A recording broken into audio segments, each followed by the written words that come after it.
Hello students, कैसे हैं आप सब। तो स्टार्ट करते हैं आज की क्लास। आज हम चैप्टर जो पढ़ने वाले हैं उसका नाम है complex numbers and quality equations. ये आपका 11th क्लास का चैप्टर है, ठीक है।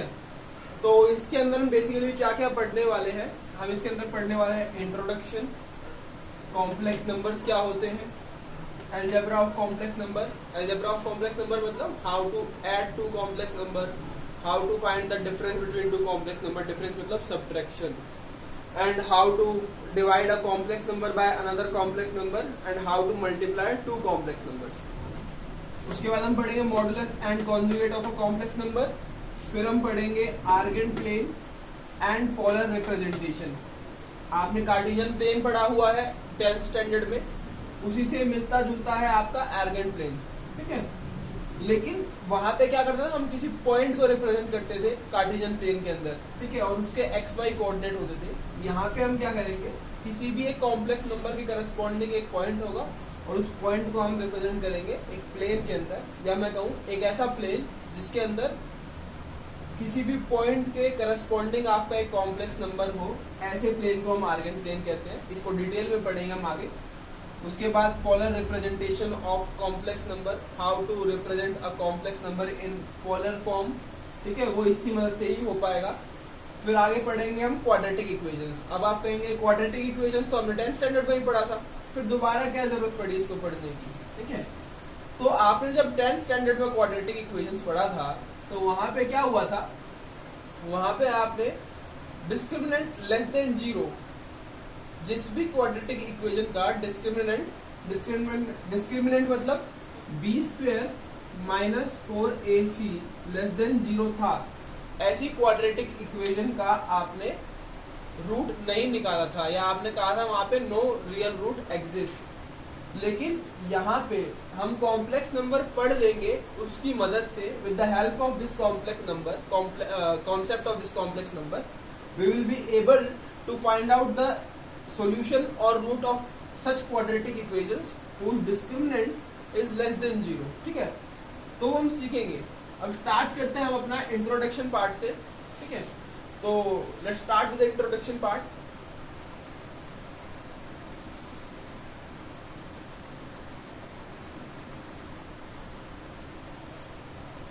तो इंट्रोडक्शन में हम पढ़ेंगे कि जरूरत क्या पड़ी हमें कॉम्प्लेक्स नंबर पढ़ने की, ठीक है, या फिर कहां से आया ये कॉम्प्लेक्स नंबर, ठीक है। आपने कहीं हमें नेचुरल नंबर पढ़ा, ठीक है, हमने उसके बाद होल नंबर्स पढ़े, फिर इंटीजर पढ़े, इवन नंबर पढ़े, ऑड नंबर पढ़े, प्राइम नंबर पढ़ा, कॉम्पोजिट नंबर पढ़ा, ठीक है। आपने उसके बाद आपने पढ़ा क्या कहते हैं रैशनल नंबर, इरैशनल नंबर, ठीक है। फिर आपने पढ़ा, और ये सारा किसके अंदर आता है, रियल नंबर्स के अंदर। रियल नंबर्स में खुद ही इतने सारे नंबर है, फिर ये एकदम से कहां से बात आ गई कॉम्प्लेक्स नंबर की, ठीक है, क्या जरूरत पड़ी हमें कॉम्प्लेक्स नंबर पढ़ने की। तो जैसे अभी मैंने आपको बताया था कि वो क्वाड्रेटिक इक्वेशन जिसमें डिस्क्रिमिनेंट लेस देन 0 हो, वहां पे आप क्या कहते हैं, नो रियल रूट एग्जिस्ट। मतलब आपने ये नहीं कहा कि नो रूट एग्जिस्ट, आपने कहा कि रियल रूट एग्जिस्ट नहीं करता। इसका मतलब कुछ ऐसे रूट्स है, कुछ ऐसे नंबर हैं जो उस इक्वेशन को सेटिस्फाई कर सकते हैं, जो कि रियल नहीं है, ठीक है। तो वहीं पे इस चीज का इजाद हो गया था कि कॉम्प्लेक्स नंबर आपको पढ़ना है या कॉम्प्लेक्स नंबर आएगा, ठीक है। पता तो नहीं चला था, लेकिन अब हम उसी चीज को आगे खींचते हुए कॉम्प्लेक्स नंबर पे लेके आते हैं। तो जैसे आपके सामने इक्वेशन लिखी हुई है, क्वाड्रेटिक इक्वेशन x² + 1 = 0। तो आप इसको अगर मैं प्रॉपरली, मतलब इसको अगर मैं आगे सिंप्लीफाई करके लिखूं तो I can write it as x² = -1। तो कोई भी ऐसा रियल नंबर नहीं है जो आप x की जगह रख दें और उसका स्क्वायर आपको नेगेटिव मिल जाए, ठीक है। आप कोई भी पॉजिटिव नंबर रख लीजिए, उसका स्क्वायर निकालेंगे आपको पॉजिटिव मिलेगा, तो वो इस इक्वेशन को सेटिस्फाई नहीं करेगा। आप 0 रख दीजिए, 0 का स्क्वायर 0 होगा, वो भी इस इक्वेशन को सेटिस्फाई नहीं करेगा। आप यहाँ पे एक्स नेगेटिव नंबर रख लीजिए, ठीक है, उनका स्क्वायर भी क्या होगा, पॉजिटिव होगा, तो वो भी इस इक्वेशन को सेटिस्फाई नहीं करेगा। तो कुल मिलाकर मैं कह सकता हूँ कि there is no real value of x which will satisfy this equation, है ना, क्योंकि किसी भी रियल नंबर का स्क्वायर कभी नेगेटिव नहीं आ सकता, ठीक है। इसी तरीके से यहाँ देखिए x square is equal to -4। ठीक है, तो इस तरीके की क्वाड्रेटिक इक्वेशन हमारी सॉल्व नहीं हो पा रही थी रियल नंबर के सेट के अंदर, या मैं कहूं ऐसा कोई रियल नंबर नहीं था जो इस इक्वेशन को सेटिस्फाई कर पाए। तो हमें रियल नंबर का जो सेट है उसको ओवर एक्सटेंड करना पड़ा और उसे हमें किस में लाना पड़ा, कॉम्प्लेक्स नंबर में। ठीक है, रियल नंबर में हमें एक रियल नंबर का हमारे पास सेट था, उसमें हमने एक और नंबर ऐड किया और उसके बाद वो कंबाइंड जो सेट बना वो आपका कॉम्प्लेक्स नंबर का सेट कहलाया। समझेंगे? जैसे कि अब जैसे आपने समझ आया कि आपको जरूरत क्या पड़ी कॉम्प्लेक्स, जरूरत क्यों पड़ी कॉम्प्लेक्स नंबर पढ़ने की। ठीक है, तो अब इसके बाद हम एक नया इसका अगला टॉपिक पढ़ते हैं जो कि है इमेजिनरी नंबर, जो इससे ही रिलेटेड है। ठीक है, इमेजिनरी नंबर क्या होते हैं?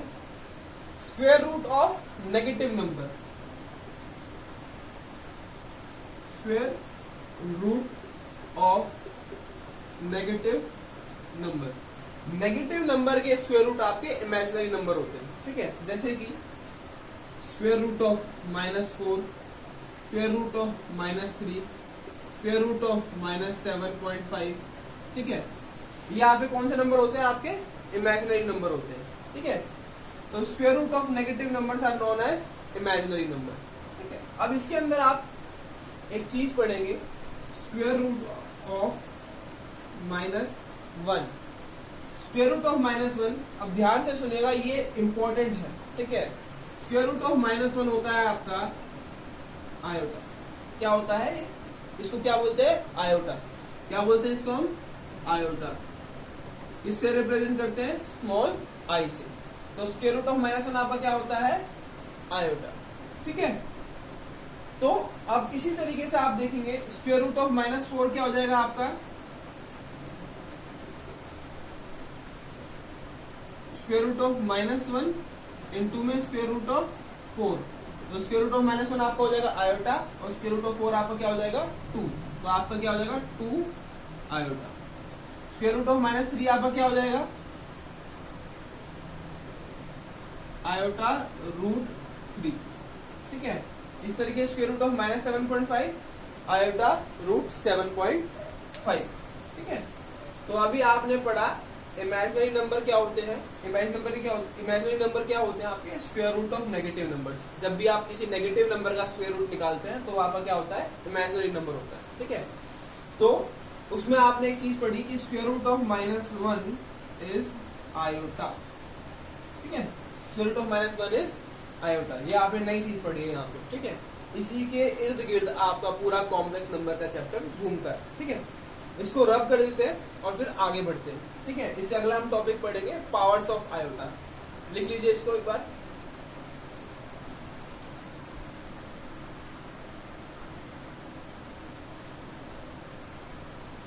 तो आपका नेक्स्ट टॉपिक है पावर ऑफ आयोटा। ठीक है, अभी आपने पढ़ा था square root of -1 is equal to iota. इसकी मदद से हम आयोटा की पावर निकालेंगे। Iota square is equal to, iota square मतलब स्क्वायर रूट ऑफ -1 का होल स्क्वायर। आपको क्या मिल जाएगा? -1 आयोटा क्यूब। आयोटा क्यूब आपका क्या होगा? आयोटा स्क्वायर इंटू में आयोटा। ठीक है, आयोटा स्क्वायर आपका कितना है? -1 और -1 इंटू में आयोटा माइनस आयोटा। क्लियर? आगे देखेंगे आपका आयोटा की power 4 is what? Iota square का होल स्क्वायर। आयोटा स्क्वायर आपका क्या है? -1 है और -1 का स्क्वायर करेंगे तो क्या मिलेगा आपको? 1 मिलेगा। क्लियर है? ठीक है, तो ये आपको वैल्यू याद रखनी है कि iota is equal to square root of -1, iota square is equal to -1। ठीक है, कैसे आया ये मैंने आपको बता दिया है। ठीक है, iota cube is equal to minus iota, iota की पावर 4 इज इक्वल टू 1। ठीक है, इसी तरीके से आपको हायर पावर निकालनी तो आप निकाल सकते हैं। ठीक है, अगर आगे भी देखते हैं, आयोटा की पावर अगर 5 रखेंगे that will be equal to iota की पावर 4 इंटू में आयोटा की पावर 1। आयोटा की पावर 1 को मैं आयोटा लिखता हूँ। अब आयोटा की पावर 4 कितना होता है? 1 होता है, तो 1 इंटू में आयोटा इज आयोटा। क्लियर? इसी तरीके से अगर हम आयोटा की पावर 6 निकालेंगे, दैट विल बी आयोटा की पावर 4 इंटू में आयोटा की पावर 2 आयोटा स्क्वायर। आयोटा की power 4 is 1 and iota square is -1, तो 1 इंटू -1 विल गिव यू -1। ठीक है, तो ये आपको ये तो बेसिक 3 याद रखना है। Iota square is equal to -1, iota cube is equal to minus iota, iota की पावर 4 इज इक्वल टू 1। ठीक है, बाकी आपको अगर higher parts of iota evaluate करनी है तो उसका सिंपल एक लॉजिक होता है। ठीक है, जैसे एग्जांपल के तौर पे सपोज आपसे कहा जाए आयोटा की पावर 38। ठीक है, तो इसको आप क्या करेंगे, 4 से डिवाइड करिए इस नंबर को।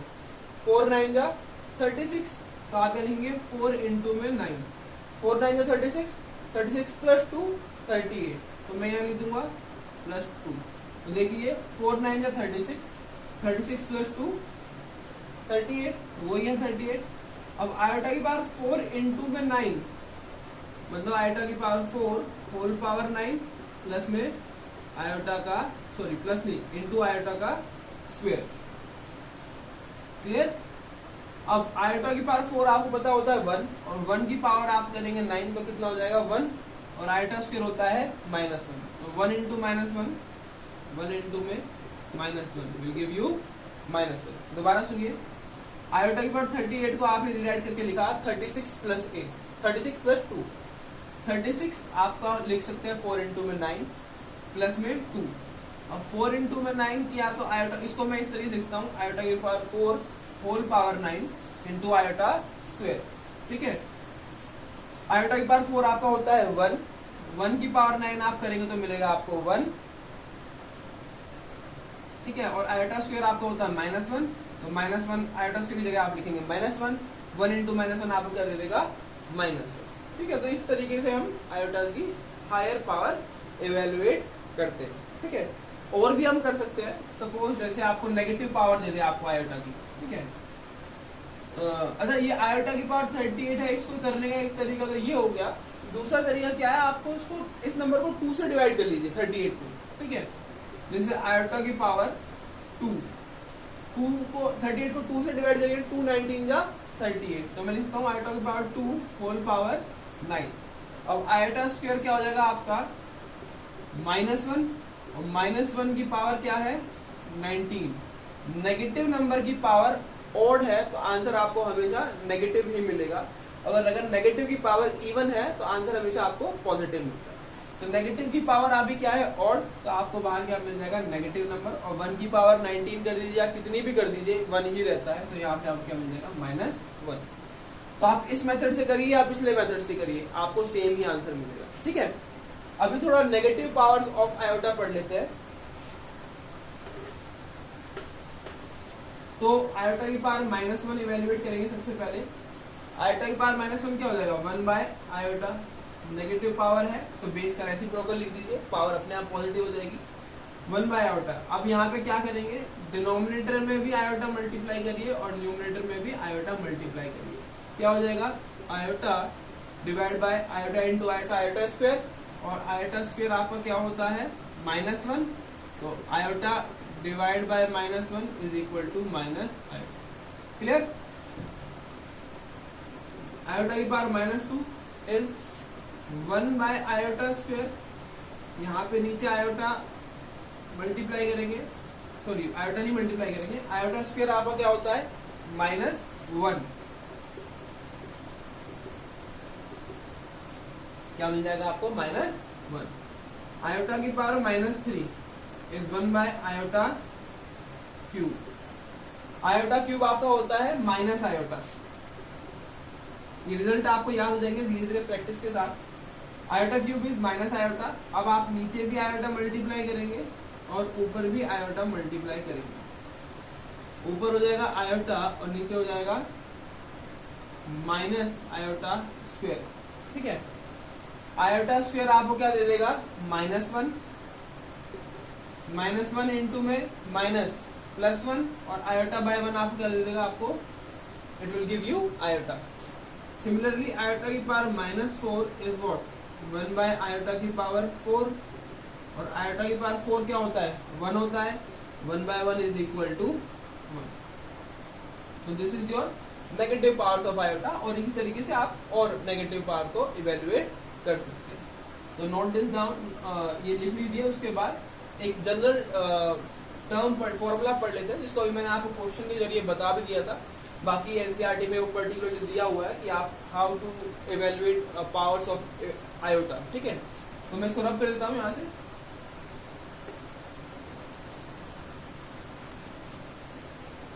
तो एक जनरल फॉर्मूला है, आयोटा की power 4k is equal to iota, iota की power 4k plus 1 is equal to, sorry 4k is 1, ये आपका हो जाएगा आयोटा, आयोटा की पावर 4k प्लस 2 आपका हो जाएगा -1, आयोटा की power 4k plus 3 is minus iota, जहां पे आपका k क्या है, ये आपका क्या है कोई भी इंटीजर, ये क्या है आपका कोई भी इंटीजर। तो ये आप मतलब बस पढ़ने के लिए एक बार समझ लीजिए। जैसे अगर मैं सपोज k की जगह 0 रखता हूँ या 1 रखता हूँ k की जगह, तो 4 इंटू 1 क्या हो जाएगा 4, तो आयोटा की पावर 4 आपको क्या दे देगा 1 दे देगा। या मैं k की जगह 2 रखता हूँ तो 4 इंटू 2 8, या आप इसको लिख सकते हैं आयोटा की पावर 4 होल पावर 2, आयोटा की पावर 4 क्या होता है 1 होता है, और 1 का स्क्वायर क्या हो जाएगा 1 हो जाएगा।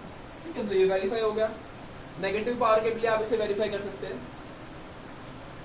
आयोटा की पावर 4k प्लस 1, k में सपोज रखता हूँ 3, तो 4 3 जा 12, तो हो जाएगा आयोटा की पावर 4, k की जगह मैं रखता हूँ 3 प्लस पे 1, तो आयोटा की पावर 4 इंटू में 3 इंटू में आयोटा। ठीक है, इसको 4 इंटू 3 को मैं ऐसे लिख सकता हूँ होल पावर 3, आयोटा की पावर 4, 1 की पावर 3 इज 1 इंटू में iota is equal to iota. तो इसी तरीके से आप ये सारे देख सकते हैं। ठीक है, आप अभी हमने इसको बताया, जैसे लास्ट क्वेश्चन में बताया पावर कैसे इवेल्युएट करते हैं। आप चाहे तो आयोटा 2 की जो पावर है उसे 2 के मल्टीपल में लिख लीजिए, ठीक है, या फिर 4 के मल्टीपल में लिख लीजिए, उसके अकॉर्डिंगली आप उसको सॉल्व कर सकते हैं। ठीक है, तो नोट दिस डाउन, और अब फिर हम आगे बढ़ते हैं अपना कॉम्प्लेक्स नंबर। ओके,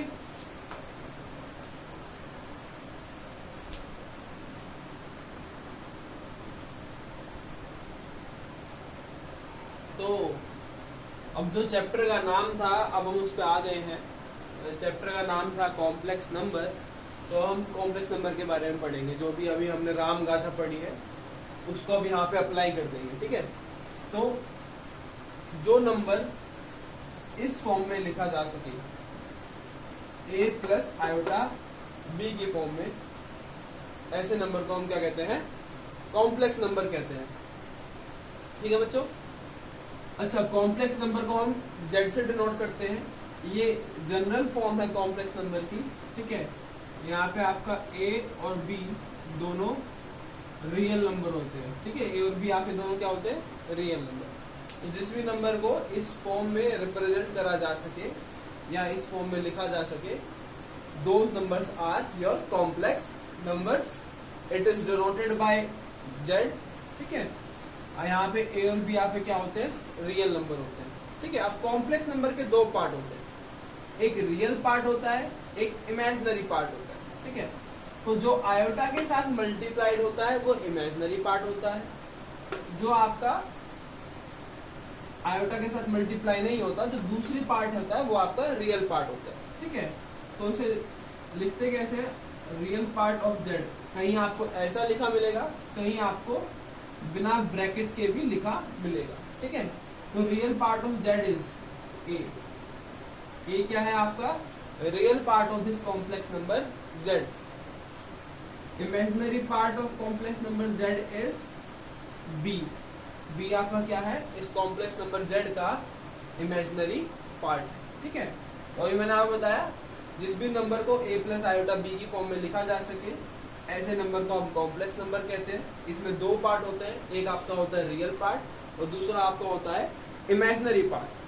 तो ये a जो है ये आपका रियल पार्ट है, जो कि आयोटा के साथ नहीं लिखा गया है। जो आयोटा के साथ लिखा गया है वो आपका क्या है इमेजिनरी पार्ट। ठीक है, अच्छा, मैं आपकी जानकारी के लिए बता दूं कि सारे रियल नंबर कॉम्प्लेक्स नंबर होते हैं, ठीक है, सारे रियल नंबर कॉम्प्लेक्स नंबर होते हैं। ठीक है, अभी हम एक एग्जांपल देखते हैं और उससे समझते हैं कि what is real part of z and what is imaginary part of z. ठीक है, तो एक एग्जांपल देखिए, आपका एक कॉम्प्लेक्स नंबर है z is equal to 2 plus iota 3 या 2 माइनस आयोटा 3। तो जो आयोटा के साथ लिखा हुआ है वो आपका क्या है, imaginary part of this complex number z। Imaginary part of z कह सकते हैं, आई एम जेड ऐसे डिनोट करते हैं, बिना ब्रैकेट के भी लिख सकते हैं, मैंने अभी बताया, और विद साइन आएगा। ठीक है, कंपेयर करिए इससे, प्लस की जगह माइनस लिखा है तो -3। Clear? Real part of z is the term without iota. ठीक है, तो ये आपका कॉम्प्लेक्स नंबर होता है। Is that clear? ठीक है, लिख लीजिए, मैं इसको रब कर देता हूं, फिर आगे बढ़ते हैं।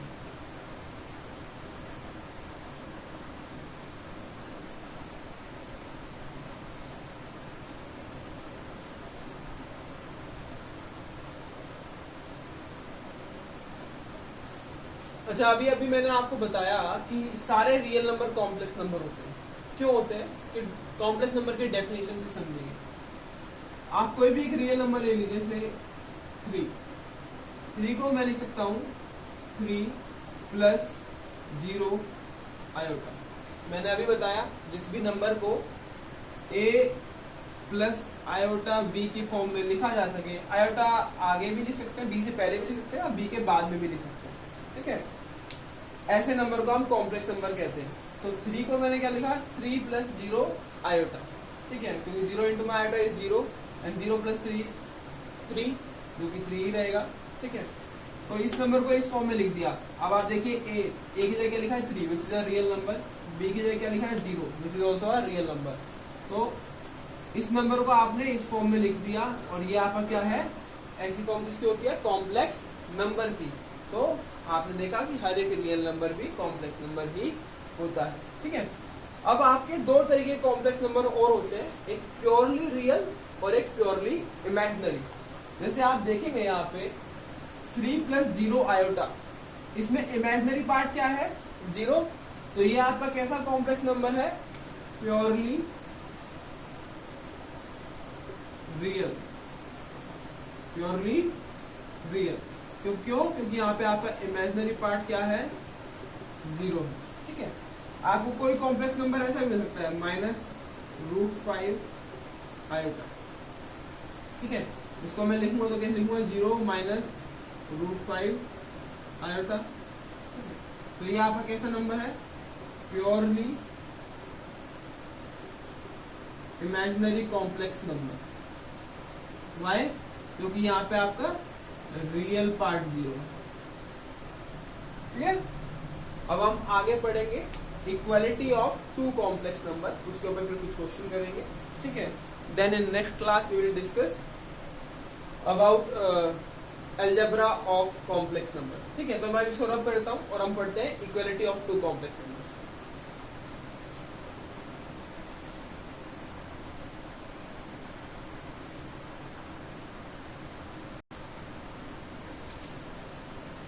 तो जैसा कि आप देख सकते हैं, यहाँ पे मैंने लिखा है equality of complex number.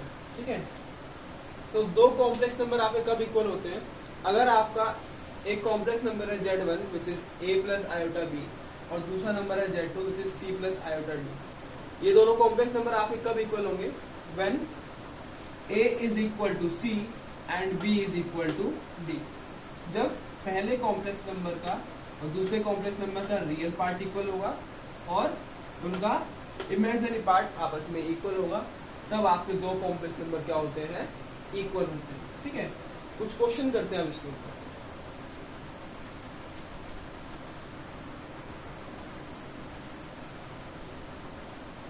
Question लिखा आपके सामने, if 4x plus iota 3x minus y is equal to 3 plus iota minus 6, ये 2 कॉम्प्लेक्स नंबर आपस में इक्वल है, फाइंड x एंड y। आपको x और y की वैल्यू बतानी।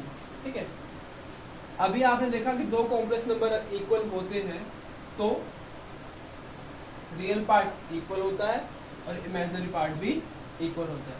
तो इस कॉम्प्लेक्स नंबर का रियल पार्ट देखेंगे क्या है 4x, तो लिखेंगे 4x इज इक्वल टू, इसका रियल पार्ट क्या है 3, ठीक है। इस कॉम्प्लेक्स नंबर का इमेजिनरी पार्ट क्या है 3x माइनस वाई, इस कॉम्प्लेक्स नंबर का इमेजिनरी पार्ट क्या है -6, ठीक है।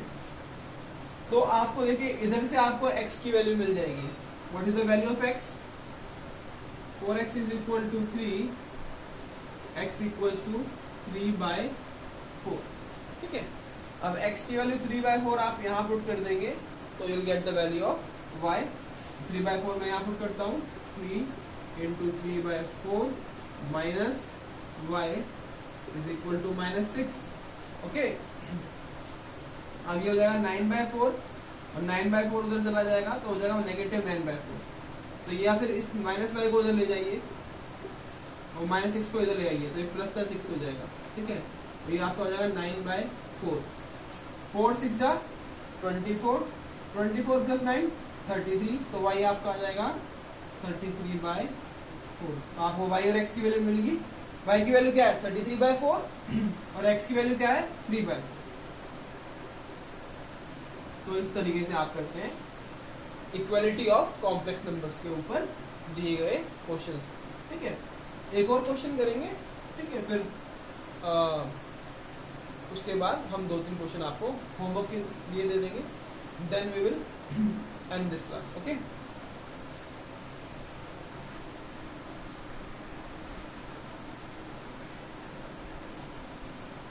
तो एक और क्वेश्चन करते हैं सेम उसी टाइप का। आपको एक पॉलिनोमियल दे रखा है z1 which is 2 minus iota y, एक पॉलिनोमियल दे रखा है z2 जो कि है x प्लस 3 आयोटा, और क्या रखा है यार ये इक्वल है, आपको x एंड y की वैल्यू बतानी है। तो आपको पता है कैसे करना है, ठीक है। दोनों कॉम्प्लेक्स नंबर का रियल पार्ट इक्वल होगा और दोनों कॉम्प्लेक्स नंबर का इमेजिनरी पार्ट इक्वल होगा। तो इसका रियल पार्ट क्या है 2, इस कॉम्प्लेक्स नंबर का रियल पार्ट क्या है 3x, ठीक है। तो x की वैल्यू क्या मिल गई आपको 2। अब इधर आपका इमेजिनरी पार्ट क्या है -y और इधर आपका इमेजिनरी पार्ट क्या है 3। तो -y इक्वल 3, तो y की वैल्यू -3, सिंपल। तो y की -3, x की वैल्यू 2, आपको दोनों x और y की वैल्यू मिल गई, ठीक है। तो इस तरीके से करते हैं हम क्वेश्चंस को। अब मैं 2-3 क्वेश्चन आपको घर के लिए होमवर्क देता हूँ, ठीक है। जब भी नेक्स्ट क्लास में आएंगे तो पहले उन क्वेश्चन के आंसर्स बताएंगे, सॉल्यूशन नहीं सिर्फ आंसर्स बताएंगे, ठीक है। और आपको कोई डाउट है तो मेरा नंबर मैं आपको लिंक में दे दूंगा, आप वहाँ आप मेरे से व्हाट्सएप पे डाउट्स पूछ सकते, okay.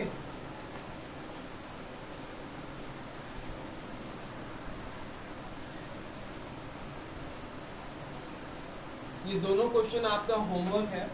These questions are solely based on equality of complex numbers, ठीक है। We will discuss the answer or will simply answer these few questions in the next class, ठीक है। You can comment the answer below, ठीक है। अगर आप लोगों का आंसर निकल जाता है तो if you have any doubt you can ask me in the comments, okay।